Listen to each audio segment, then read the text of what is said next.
Ma'am जब मेरा दूध नहीं पीता, ये फ़ॉर्मूला मिल्क या बॉटल फीड करना ज़्यादा पसंद करता है। पहले ये पीता था, अब ऐसा नहीं हो रहा, इसकी वजह क्या है?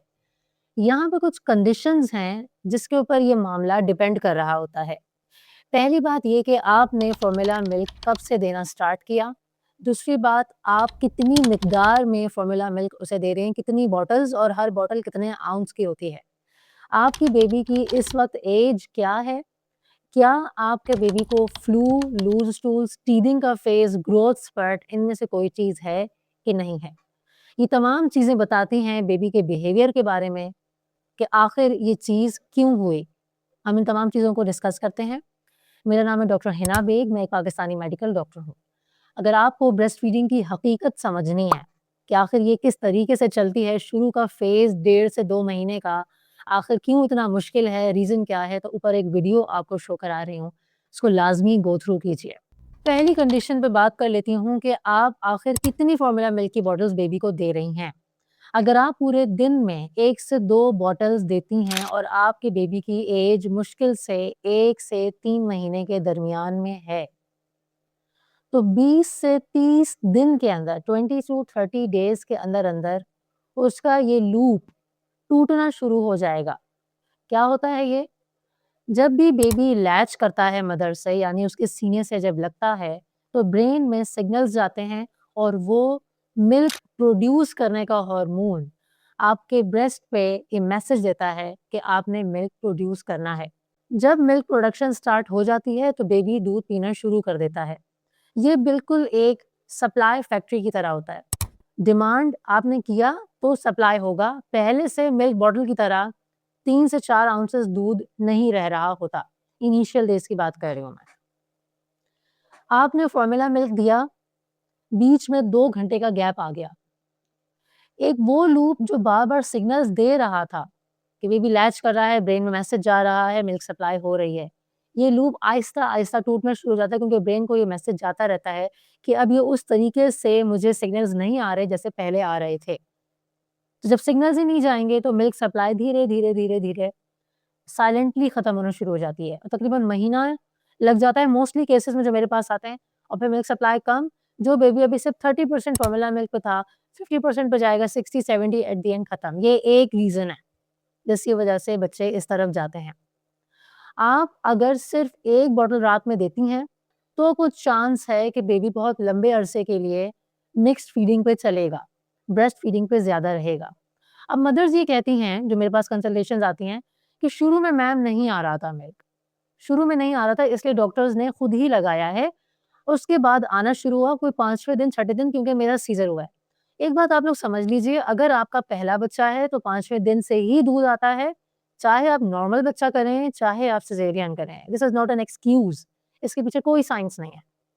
दूसरी बात ये कि जिसका सेकंड, थर्ड चाइल्ड होगा, मैं मिसकैरेज वाली मदर की बात नहीं कर रही, प्रॉपर बच्चा बॉर्न हुआ है, उसके बाद सेकंड, थर्ड चाइल्ड होगा, तो उस केस में आपको थर्ड डे से मिल्क आना स्टार्ट होता है, ठीक है? ड्रॉप बाय ड्रॉप स्टार्ट होता है। 10 दिन, 12-15 दिन के बाद सप्लाई इतनी बहाल होती है कि लाइक 1 से 2 आउंसेस आपका मिल्क बन सकता है। और ये 1 से 2 आउंसेस मिल्क हर बेबी के लैच में कुछ ना कुछ 10-20 एमएल बनता रहता है। अभी 10-20 एमएल बच्चा हर 20 मिनट बाद, आधे घंटे बाद, 1 घंटे के बाद, बहुत ज़्यादा हो गया 2 घंटे के बाद माँगेगा। मेजॉरिटी केसेज़ में 70% बच्चे हमेशा इस टाइम जाग ही रहे होते हैं, जो शुरू का चिल्ला होता है। बहुत कम प्रोपोर्शन में मैंने बच्चे देखे हैं, जो मैक्सिमम सो रहे होते हैं और मदर्स पूछ रही होती हैं कि हम क्या जगा के दूध पिला दें? उनका ये सवाल होता है, जब दूध आता ही नहीं तो कैसे फिर करें? आपको ये वाली बात समझनी चाहिए कि अभी बेबी बॉर्न हुआ है, आपका सिस्टम उस तरफ अब जाना शुरू होगा बॉडी का, एकदम से दूध नहीं प्रिपेयर्ड होता। प्रोलैक्टिन हार्मोन अब इंक्रीज़ होगा, प्रोजेस्टेरॉन डिक्रीज़ हुआ है। तो टाइम लगेगा इस चीज़ को सेटल डाउन होने में। आपने क्या करना है maximum latch, you are just like a cow, गाय की तरह बैठी रहें बस आप। सब पेशेंट्स को मैं यही कहती हूँ।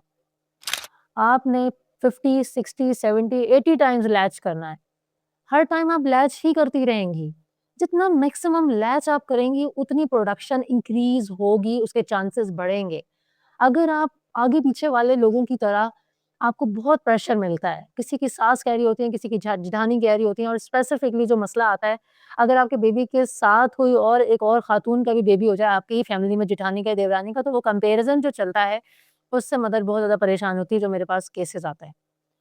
आप थोड़ी-सी इन्फो रखें अपने पास, आपकी अपनी बॉडी है, आपका अपना बेबी है, उनका अपना थ्रेशोल्ड है बेबी का, आपका अपना है, एक टाइम लगता है, आपने कंसिस्टेंट बिहेवियर रखना है। आ जाएगा दूध, लैच करें मैक्सिमम। शुरू में फॉर्मूला मिल्क लगा लिया, like 2 to 3 days, 4 days, 5th day में आपकी सप्लाई लाज़मी आएगी, स्लोली एंड ग्रेजुअली फॉर्मूला खत्म कीजिए और अपने मिल्क पर लेकर आइए।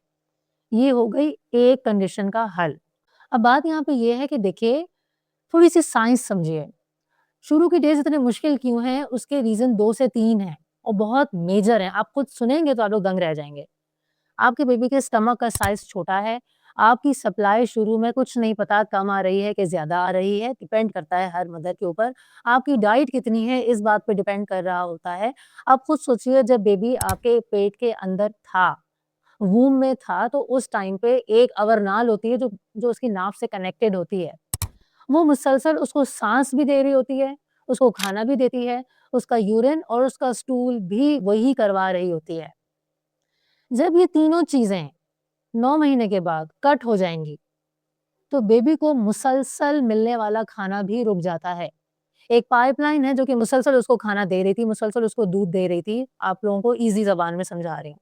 एक वो पाइपलाइन कट चुकी है। अब जब बेबी दुनिया में आया है, उसको खाने के लिए भी रोना पड़ता है, उसको पता लगता है ओह! ये भूख ऐसे होती है। उससे यूरिन और स्टूल पास करने के लिए भी तकलीफ होती है, उसे समझ में नहीं आता, उसे अपनी दिन और रात का भी नहीं पता होता, उसे साँस भी खुद ही लेनी पड़ रही होती है। ये तमाम चीज़ें एक वल्नरेबल कंडीशंस हैं, जिसमें न्यू मदर को समझ में ही नहीं आता कि किस लिए रो रहा है, ठीक है? आप खुद समझें कि उसके लिए रोना बनता भी है, सही? तो इस तरह की कंडीशन में जब उसको भूख लगेगी, उसे पता ही नहीं है कि उसको भूख किस तरीके से लगनी है, तो वो कभी 15 मिनट के बाद भी दूध पीने के बाद रोएगा, कभी 5 मिनट मुँह लगाएगा, फिर हटा देगा, नहीं पिएगा, जैसे ही बेड पर लेटाओ फिर रोना शुरू हो जाएगा। अब समझ में नहीं आएगा गैस हो रही है कि मिल्क सप्लाई ठीक है, कुछ मदर्स की milk supply like 3 to 4 ounces तक हो जाती है 10 डेज़ के अंदर-अंदर। उन्हें समझ में नहीं आता इतने ज़्यादा उल्टियाँ क्यों कर रहा है, बार-बार खाँसी क्यों कर रहा है दूध पीते हुए, क्योंकि फ्लो रेट उनका ज़्यादा होता है। तो इस तरीके के छोटे-छोटे बहुत अनलिमिटेड मसले-मसाइल होते हैं। रीज़न आप लोगों को पता होना चाहिए कि बच्चा ऐसा एक्ट क्यों करता है, क्योंकि वो एक कांस्टेंट फूड पाइप अब खत्म हो चुका है। अब हर भूख के लिए मुझे बोलना पड़ रहा है और मुझे तो बोलना भी नहीं आता। तो ये मसले-मसाइल होते हैं। ये तो आपकी एक दूसरी कंडीशन मैंने क्लियर की है। अब सेकंड कंडीशन ये है कि आपने बेबी का फॉर्मूला मिल्क कब स्टार्ट किया, लाइक 3 मंथ्स ऑनवर्ड्स, आप मिसाल के तौर पे कह रही हूँ। क्योंकि ज़ाहिर है सारे केसेज़ नहीं कवर अप हो सकते, एक मेजर बता रही हूँ। आपने फॉर्मूला मिल्क अगर तो डे 1 से स्टार्ट किया हुआ है, एक-एक बॉटल दे रही हैं, अब वो लूप टूटता जाएगा, बॉटल्स आप बढ़ाती जाएँगी, क्योंकि अब वो आपको लैच नहीं करेगा, क्योंकि दूध आ नहीं रहा होगा। दूध माँ का पीने में बहुत मेहनत लगती है, क्योंकि उसको सक करना पड़ता है, दूध आने में भी टाइम लगता है और ड्रॉप बाय ड्रॉप आता है। फॉर्मूला मिल्क जब उसी दिन उसको 2 घंटे के बाद फॉर्मूला मिल्क मिल रहा होगा, तो ज़ाहिर-सी बात है ज़्यादा अमाउंट में मिल रहा होगा, ज़्यादा अच्छा हल्का-सा बस सक करना होता है, दूध ज़्यादा अमाउंट में आ जाता है, तो ऐसे केस में उसको कम मेहनत लग रही है और पेट ज़्यादा भर रहा है। फॉर्मूला मिल्क वाले बच्चे, तीनों पीने वाले बच्चों का बिहेवियर अलग होता है, रोने के मामले में, स्टूल के मामले में, स्लीप के मामले में। ब्रेस्ट फीडिंग वाले बच्चे की ये तीनों चीज़ें अलग होती हैं, ये दोनों अलग-अलग कैटेगरीज़ के बच्चे होते हैं। जब आप मिक्स लेके चलती हैं, तो फिर तो आपको कुछ भी समझ में नहीं आता। अब जब भी निपल रिजेक्शन होगी ना बेसिकली, तो होगा क्या? आपका बेबी या तो आपकी तरफ आ जाएगा, यानी मदर निपल पे आएगा कि ब्रेस्ट फीड ही करनी है, बॉटल नहीं करनी है, तो तब भी मेरे पास कॉल आती है। दूसरा केस होता है कि वो कंप्लीटली फॉर्मूला मिल्क पे चला जाता है, माँ के पास नहीं आता। तो तब भी मदर मेरे पास कॉल करती हैं। उससे पहले जो वो कर रही होती हैं, उनको उसका कोई रियलाइज़ेशन नहीं होता कि वो क्या कर रही हैं, जिसकी वजह से रिज़ल्ट ये आया। तो जब परेशानी आती है, तो तब मदर्स राब्ता करती हैं। तो ये वीडियोज़ बनाने का मकसद असल में यही है कि आप लोगों को थोड़ी-सी गाइडेंस देती जाए, जो मैं मैक्सिमम पेशेंट्स को देती हूँ, कि आपको पता हो कि आप क्या कर रही हैं। जितना ज़्यादा लूप तोड़ेंगी, उतने मसले होंगे। बेबी की एज जितनी ज़्यादा होगी, like 5, 6, 7 months, and proportion depend करेगा फॉर्मूला और ब्रेस्ट फीड का, उतना ज़्यादा आपके लिए मुश्किल होता जाएगा उसे किसी दूसरी मिल्क में ट्रांज़िशन करने में। ब्रेस्ट फीड वाले बच्चे फॉर्मूला मिल्क पे नहीं जाते, बहुत मुश्किल से जाते हैं। अगर मैक्सिमम ब्रेस्ट फीड कर रहे हैं, तो वो काऊ मिल्क पे भी नहीं जाते। इस ऊपर भी मैं एक वीडियो बनाऊँगी कि 1 ईयर का बच्चा है और काऊ मिल्क नहीं पी रहा, सिर्फ ब्रेस्ट फीड कर रहा है, तो अब हमें क्या करना चाहिए? अगर आप न्यू मदर हैं, न्यूबॉर्न केयर के हवाले से परेशान हैं कि छोटे-छोटे मसले-मसाइल, डायपर के रैश हैं, लूज़ टूल्स में क्या करना है, सर के अंदर कोई क्रैडल कैप हो चुका है, किस साइज़ का डायपर होना चाहिए, ब्रेस्ट फीडिंग के और मसले-मसाइल आप लोगों ने जानने हैं, तो मैं आपको baby care newborn baby care की प्लेलिस्ट रेफ़र कर रही हूँ, लाज़मी जाके वो चेक कीजिए। शुक्रिया।